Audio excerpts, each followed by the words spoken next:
바닷속 난파된 보물선을 찾아 헤매는 그런 이야기들이 책에 종종 나오지 않습니까? 영화에서도 종종 소개되는 소재이기도 한데, 실제 우리나라에서도 비슷한 일이 일어난 적이 있습니다. 2008년 태안 앞바다에서 바닷속에 빠진 막대한 유물이 발견이 된 것인데요. 그 보물을 발견한 주인공이 누구였을까요? 저였으면 좋겠지만 아쉽게도 제가 아니라 쭈꾸미였습니다. 쭈꾸미. 이게 무슨 말일까요? 소라방잡이라는 게 있는데, 산란기가 되면 이 쭈꾸미들이 소라 껍데기 안에 들어가 가지고 몸을 숨기고 거기서 이제 산란을 하는 습성이 있다고 해요. 이때 쭈꾸미가 이 소라 껍데기 안에 들어가 가지고 입구를 다른 조개 껍데기로 가린다고 합니다. 자기를 이제 못 보게 하기 위해서. 근데 한 어부가 이제 쭈꾸미를 잡았는데 조개가 아니라 이상한 그릇을 그 입구에 막고 있었다는 거예요. 딱 봐도 뭔가 심상치 않은 그릇인 것 같아서 이 어부가 태안군청에 신고를 했고, 수중 탐사를 해보니까 그곳에 2,300여 점의 고려 청자가 묻혀 있었다고 합니다. 알고 봤더니 고려시대 이 전남 강진쯤 되는 지역에서 만들어져서 개경으로 운반을 하는 중에 배가 침몰하면서 그 모든 보물들이 다 바닷속에 수장이 된 거예요. 거기서 이제 채취한 것들 중에는 국가 보물로 지정될 만큼 가치를 지닌 것들도 꽤 많이 있었다고 합니다. 자, 국가의 보물이 쭈꾸미의 소라집 뚜껑으로 쓰이고 있었다. 이게 황당하고도 재미있는 이야기죠. 그런데 신앙생활에도 이런 일들이 왕왕 벌어집니다. 하나님이라고 하는 분을 나의 삶에 도움이 되고 내 기도에 응답을 주는 알라딘의 요술 램프 정도로만 생각한다면 우리는 그분의 아름다우심과 영광과 능력을 제대로 누리지도 못하고 국가 보물 가지고 자기 소라껍데기 집을 삼고 있는 쭈꾸미와 같은 행동을 하고 있는 것이다, 이렇게 말할 수가 있겠어요. 회심이라고 하는 것은 사실 진짜 가치에 눈을 뜨는 것입니다. 하나님의 선하심과 아름다우심, 그분의 신실하심과 사랑, 그분의 전능하심과 영광에 눈을 뜨면 뜰수록 그분을 점점 더 사랑하게 되어 있어요. 여러분, 마음과 목숨과 뜻을 다해 하나님을 사랑하십니까? 그렇게 사랑하라라고 하는 것이 제1계명이죠. 그런데 이 계명을 들으면 좀 부담되는 것도 사실이에요. 하나님을 마음과 목숨과 뜻을 다해 사랑해야 되는데 사실 그렇게 사랑하지 못할 때가 더 많이 있지 않습니까? 그러나 이거는 우리를 부담 주려고 하는, 우리를 옥죄려고 하는 그런 하나님의 명령이 아니라 하나님의 하나님 되심을 제대로 알면 알수록 우리의 시선과 마음과 전 생애를 빼앗을 정도로 그분의 아름다우심에 매료될 수밖에 없고, 우리는 마음과 목숨과 뜻을 다해 그분을 사랑할 수밖에 없는 그런 분이 바로 우리 하나님이시라는 것을 말해주는 말씀인 것이죠. 그런데 이런 가치의 전환 없이 그저 하나님을 내 필요를 채우는 분으로만 이용한다면, 거기에만 머물러 있다면 우리는 또 다른 함정에 빠질 수밖에 없게 되더라는 것입니다. 오늘 이스라엘 백성들의 삶의 상황이 딱 그와 같았어요. 하나님 나라의 가치에 눈을 뜨고 하나님의 영광과 그 아름다우심에 점점 눈을 떠서 더 그분을 사랑하고 더 그분과 깊은 교제의 삶으로 나아가도록 이스라엘 백성들을 부르셨는데, 이들은 그 하나님의 사랑과 아름다우심에 더 눈을 뜨는 데는 관심이 없었고 오늘 현실의 문제를 해결하고 그 가운데 살아가는 데 더 많은 관심을 기울였다는 것입니다. 하나님의 능력과 은혜로 미디안으로부터 해방되어서 40년간의 승리와 평화를 누리게 됩니다. 우리 지난주에 살펴봤지만 기드온을 통해서 먼저 사사를 보내시기 전에 말씀으로 이스라엘 백성들을 일깨우셨던 하나님은 기드온을 보내주셔가지고 미디안으로부터 이스라엘을 구원하십니다. 그리고 40년 동안의 평화의 시절이 지났어요. 그 평화의 시간 동안 너무나도 삽시간에 이스라엘 백성들은 하나님을 버리고 바알을 숭배하기 시작했습니다.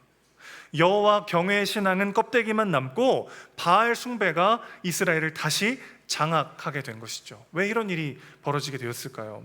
오늘 본문은 기드온의 아들인 아비멜렉이 형제 70명을 죽인 사건을 다루고 있어요. 이 명절 기간 아이들과 함께 예배드리는 이날 굳이 이 본문을 맞이하게 된 이유는 사실 기드온의 위선과 탐심이라고 하는 것이 낳은 비극이 오늘의 장면이라는 것을 함께 나누고 싶고, 우리가 나의 삶이, 그리고 우리 자녀들의 삶이 어떤 삶이 되어야 하는가 한 번 더 말씀을 통해 돌아보는 귀한 시간이 되기를 소망합니다. 사실 기드온은 미디안으로부터 모든 백성들을 건진 다음에 백성들의 칭송을 받기 시작했어요. 당신과 당신의 아들이 우리의 왕이 되어달라, 그런 요구를 받기도 했습니다. 그런데 한사코 기드온은 거절하죠. 나는 왕이 되지 않겠습니다 라고 선언을 합니다. 왕이 되지 않겠다고 선언해 놓고는 사실상 모든 왕의 영광을 다 누린 것이 기드온의 삶이었어요. 심지어 제사장의 의복인 에봇까지 제작을 했습니다. 그러니까 말로는 나는 왕이 되지 않겠습니다 했지만 정치 권력과 종교 권력 모두를 다 손에 가지려고 한 것이죠. 각종 보아와 수많은 아내들을 거느리게 되었어요. 70명의 아들, 딸까지 하면 100여 명이나 되는 어마어마하게 많은 자녀들을 두었습니다. 세겜에 있는 처백에서 아들을 낳고 이름을 아비멜렉이라고 지었어요. 여러분, 아비멜렉이란 이름의 뜻이 뭐냐면 내 아버지는 왕이다, 이런 뜻이에요. 기드온이 지금 어떤 상황인지 이해되시죠? 나는 왕이 되지 않겠어요. 근데 아들 이름을 내 아버지는 왕입니다 라는 이름으로 지은 거예요. 무슨 말이죠? 나는 왕이라는 거죠. 아비멜렉도 이 기드온의 70명의 아들에는 끼지 못했습니다. 부와 권력을 누렸던 기드온, 겉으로는 하나님이 왕이시고 그분을 왕으로 모시는 삶의 가치를 수없이 말했지만 그는 진짜 하나님의 영광과 그 사랑에는 눈을 뜨지 못했어요.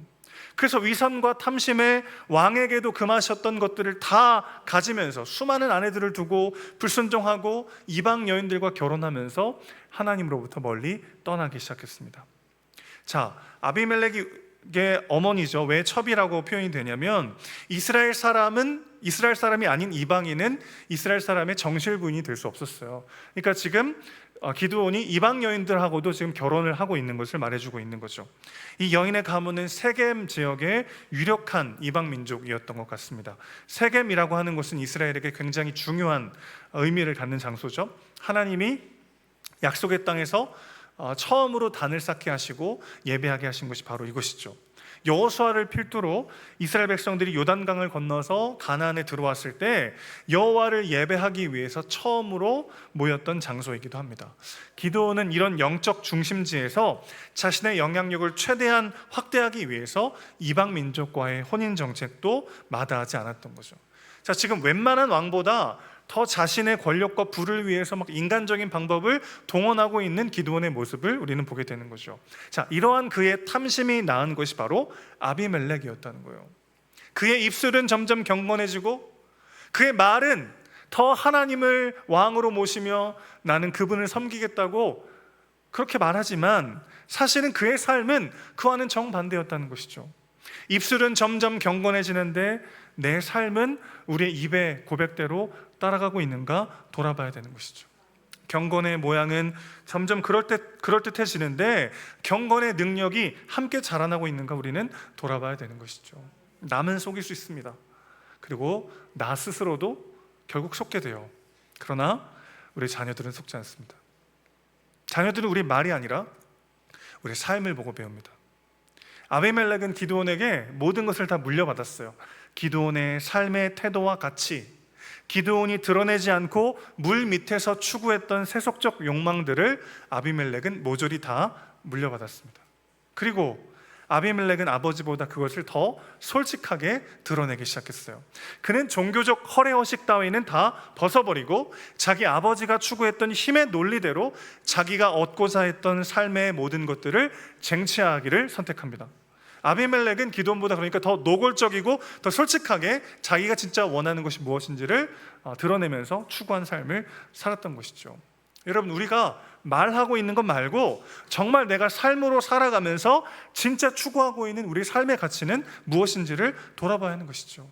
하나님을 의지하고 그분을 진정한 나의 삶의 주인으로 영접하며 그분과 동행하는 삶의 태도를, 그 삶의 자세를 우리는 물려줘야 하는 것이죠. 한마디로 이렇게 정리할 수 있겠어요. 아비멜렉은 종교적 허례허식을 벗어버린 기드온이었다. 아비멜렉은 사실 출생 때부터 가정에서 소외된 자였습니다. 다른 70명의 아들들과는 달리 그는 서자였고 아버지의 유산을 상속받지 못했어요. 그래서 그의 마음에는 늘 형들에 대한 분노가 있었고 태생적 한계로 가지지 못했던 것들을 내가 내 힘으로 찾고야 말겠다는 의지가 아마 확고했을 겁니다. 그래서 그는 외조부의 집에 가서 외가의 가족들을 섭외하기 시작해요. 2절 보시면 세겜의 모든 사람들의 귀에 말하라 이렇게 말합니다. 세겜의 힘 좀 쓰는 사람들이란 뜻이에요.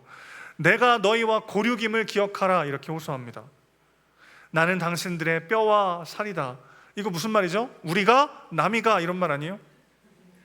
너희와 아무 상관없는 여룻바알의 아들 70명이 너희의 왕이 되겠느냐? 아니면 너희의 혈통인 나 혼자가 왕이 되는 게 더 낫겠느냐? 그렇게 호소하고 있습니다. 게다가 아주 정치적 제안을 하고 있는 거예요. 우리 가문에서 왕권을 잡아야 되지 않겠느냐? 세겜 사람들의 마음이 단번에 아비멜렉에게 기울기 시작했어요. 그는 우리의 형제다 이러면서 바알브리 친전에서 은 70개를 아비멜렉에 줍니다. 아비멜렉은 이 돈을 가지고 속칭 정치 깡패들을 사죠. 그래서 자기를 따르게 합니다. 그리고 기드온의 70명의 아들들을 다 죽이고 기드온 가문을 장악하게 됩니다. 바알브릿이라고 하는 것은, 이 브릿이란 말은 베리트, 언약이란 말인데 바알과 언약을 맺었다는 뜻이에요. 그 바알브릿 신전에서 돈을 가져와서 한 바위, 즉 당시에는 넓고 평평한 바위가 곧 제단이었는데 바알을 예배하는 그 제단 위에서 인신 제사를 하면서 형제들을 죽이며 바알 앞에서 내가 왕이 되겠다고 지금 약속을 맺고 있는 거죠. 스스로 왕이 되려는 자는 바알과 언약을 맺을 수밖에 없습니다.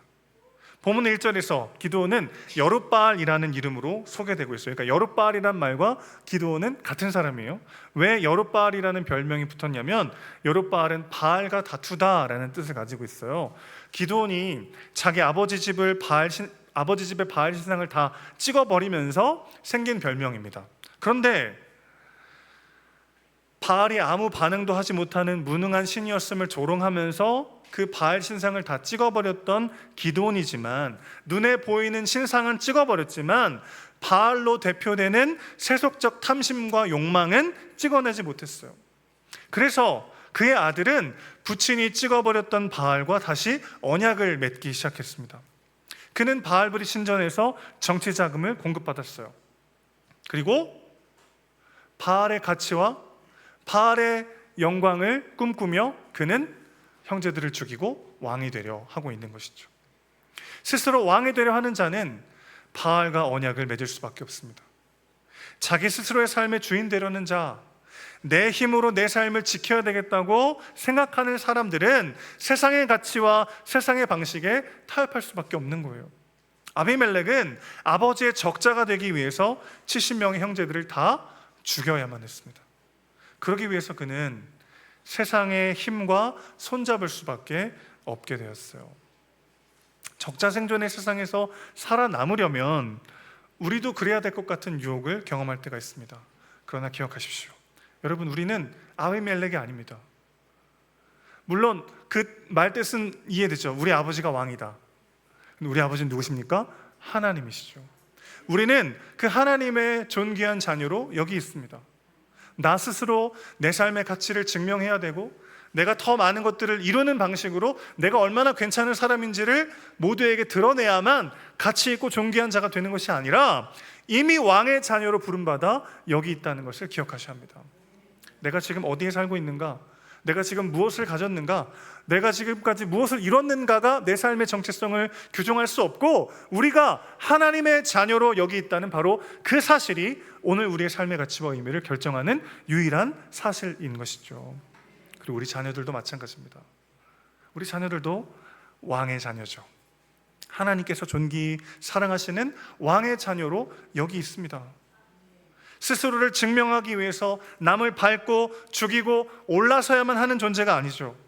우리는 아비멜렉이 아니에요. 우리는 아버지에게 진짜 용납받기 위해서, 아버지 진짜 아들이 되기 위해서, 조금 더 의미 있고 괜찮은 존재가 되기 위해서 아버지의 적자들을 죽여야만 하는 그런 비참한 존재가 아닙니다. 왜 그렇습니까? 이미 우리 아버지의 유일한 적장자께서 우리를 위해 죽으셨기 때문이죠. 그분이 우리를 위해 죽으시고 부활하심으로 그분의 모든 영광과 생명을 우리에게 주셨습니다. 이 하늘의 영광과 가치에 눈을 뜨는 우리 모두가 되시기를 주님의 이름으로 축원합니다. 우리는 하늘 아버지의 적장자가 되었어요. 하나님 나라의 상속자가 되었어요. 왕의 자녀가 되었습니다. 왕의 자녀로 부름받은 자만이 바알을 대적할 수 있어요. 나 스스로를 증명해야 될 것 같은 두려움, 내 인생에 그래도 다른 사람들에게 자랑할 만큼 괜찮은 삶을 살았다고 하는 나만의 안정과 나만의 인정을 내려놓을 수 있으려면 이미 하나님께서 우리를 그런 존재로 부르시고 완성하신다는 이 복음의 메시지를 마음에 새겨야 되는 것이죠. 여러분, 오늘 우리는 어떤 정체성을 가지고 삶을 살아가고 있습니까? 그리고 나의 자녀를 어떤 삶으로 인도하고 있습니까? 왕의 자녀로 사셔야 합니다.